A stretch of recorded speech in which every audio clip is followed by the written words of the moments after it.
ಈ ಸರಿ 24-25ನೇ ಸಾಲಿನ SLC ವಾರ್ಷಿಕ ಪರೀಕ್ಷೆ ಈಗ ಇದೇ ತಿಂಗಳ 21ನೇ ತಾರೀಕಿಂದ ಏಪ್ರಿಲ್ 5ನೇ ತಾರೀಕಿನ ತನಕ ಈಗ SLC ಬೋರ್ಡ್ನವರು ಈಗ ಹಮ್ಮಿಕೊಂಡಿದ್ದಾರೆ. ಈ ವಿಚಾರವಾಗಿ ಪರೀಕ್ಷೆ ಅಂತಂದ್ರೆ ಯಾವುದೇ ವಿದ್ಯಾರ್ಥಿಗಳು ಭಯ ಪಡಬಾರದು, ಒತ್ತಡ ರಹಿತವಾಗಿ ಪರೀಕ್ಷೆಯನ್ನು ಎದುರಿಸ್ಬೇಕು. ಪರೀಕ್ಷೆ ಅಂತಂದ್ರೆ ಅದನ್ನ ಹಬ್ಬದ ರೀತಿ ಆಚರಿಸ್ಬೇಕು ನನ್ನ ಪ್ರಕಾರ. ಯಾಕೆಂತಂದ್ರೆ ಹಬ್ಬನ ನಾವು ಹೊಸ ಬಟ್ಟೆ ಹಾಕೊಂಡು ಅವತ್ತು ಶುಭ್ರವಾಗಿ ಆಚರಿಸ್ತೀವಿ. ಅದೇ ರೀತಿ ಯಾಕೆಂದ್ರೆ ಒಂದು ವರ್ಷ ಕಷ್ಟಪಟ್ಟು ವಿದ್ಯಾರ್ಥಿಗಳು ಓದಿರ್ತೀರ, ಅದನ್ನ ಮನನ ಮಾಡ್ಕೊಂಡು ಸ್ಮರಣೆ ಮಾಡ್ಕೊಂಡು ಒಂದು ದಿನದಲ್ಲಿ ಏನು 3 ಅವರ್ ಇರುತ್ತೋ ಆ 3 ಅವರ್ನಲ್ಲಿ ಅದನ್ನ ನಾವೇನು ಓದಿರ್ತೋ ಅದನ್ನ ಬರವಣಿಗೆಯಲ್ಲಿ ಬರೆದಾಗ ಮಾತ್ರ ಗೊತ್ತಾಗುತ್ತದು. ಹಾಗಾಗಿ ಪರೀಕ್ಷೆಯನ್ನ ಹಬ್ಬದ ರೀತಿಯಲ್ಲಿ ಆಚರಿಸ್ಬೇಕು. ಯಾವುದೇ ರೀತಿಯಾಗಿ ಯಾವುದೇ ವಿದ್ಯಾರ್ಥಿಗಳು ಭಯ ಪಡಬಾರ್ದು, ಒತ್ತಡ ರಹಿತವಾಗಿ ಪರೀಕ್ಷೆಯನ್ನ ಬರೀರಿ. ಆಮೇಲೆ ಈ ಸಾಲಿನ ಈಗ ನಾವು ಮಾನ್ಯ ಶಿಕ್ಷಣಾಧಿಕಾರಿಗಳು ನಮ್ಗೆ ಒಂದು ರಿಕ್ವೆಷನ್ ಕಳಿಸಿದ್ದಾರೆ.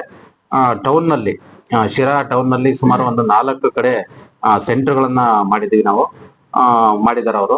ಅದಕ್ಕೆ ನಾವು ಕುಡಿಯೋ ನೀರಿನ ವ್ಯವಸ್ಥೆ ಆಗಲಿ ಅದನ್ನೆಲ್ಲನೂ ಸಹಿತ ನೀಟಾಗಿ ಸ್ವಚ್ಛತೆಯಿಂದ ಆ ಪರೀಕ್ಷಾ ಕೇಂದ್ರಗಳ ಸುತ್ತಮುತ್ತ ಸ್ವಚ್ಛತೆಯನ್ನ ಕಾಪಾಡೋ ರೀತಿಯಲ್ಲಿ ನಾವು ಈಗಾಗಲೇ ಕ್ರಮ ವಹಿಸಿದೀವಿ.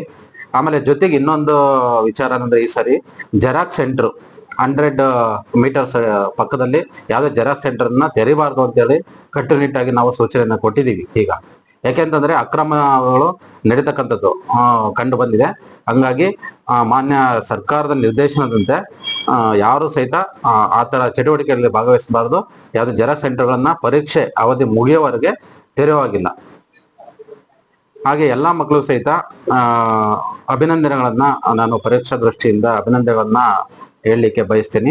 ತಾವೆಲ್ಲರೂ ತುಂಬಾ ಚೆನ್ನಾಗಿ ಓದಿದ್ದೀರಾ. ತಾವೆಲ್ಲರೂ ಸಹಿತ ಅತ್ಯುತ್ತಮ ಶ್ರೇಣಿಯಲ್ಲಿ ಪರೀಕ್ಷೆಯನ್ನ ಬರೆದು ತೇರ್ಗಡೆ ಆಗ್ಬೇಕು ಅಂತ ಹೇಳಿ ನಾನು ಎಲ್ಲರಿಗೂ ಅಭಿನಂದನೆಯನ್ನ ಎಲ್ಲ ವಿದ್ಯಾರ್ಥಿಗಳು.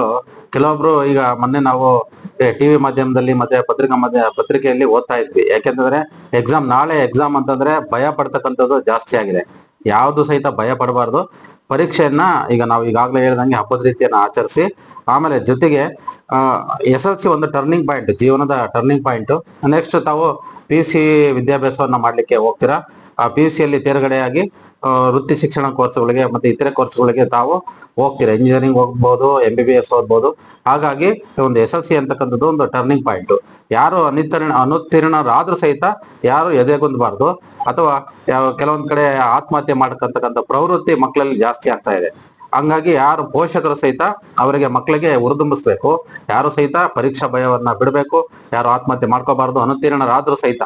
ಹಾಗಾಗಿ ತಾವು ಅನುತ್ತೀರ್ಣರಾಗಲ್ಲ ಅಂತಕ್ಕಂಥದ್ದು ತಮ್ಮ ಭಾವನೆಯಿಂದ ತಾವು ಈಗಾಗಲೇ ಓದಿರೋ ರೀತಿ ಮನನ ಮಾಡ್ಕೊಂಡು ಶಿಕ್ಷಕರ ಮಾರ್ಗದರ್ಶನದಲ್ಲಿ ತಾವು ಪರೀಕ್ಷೆಯನ್ನ ತುಂಬಾ ಚೆನ್ನಾಗಿ ಬರೀಬೇಕು ಅಂತ ಹೇಳ್ಬಿಟ್ಟು ಈ ಸಂದರ್ಭದಲ್ಲಿ ಹೇಳಲಿಕ್ಕೆ ಇಷ್ಟಪಡ್ತೀನಿ.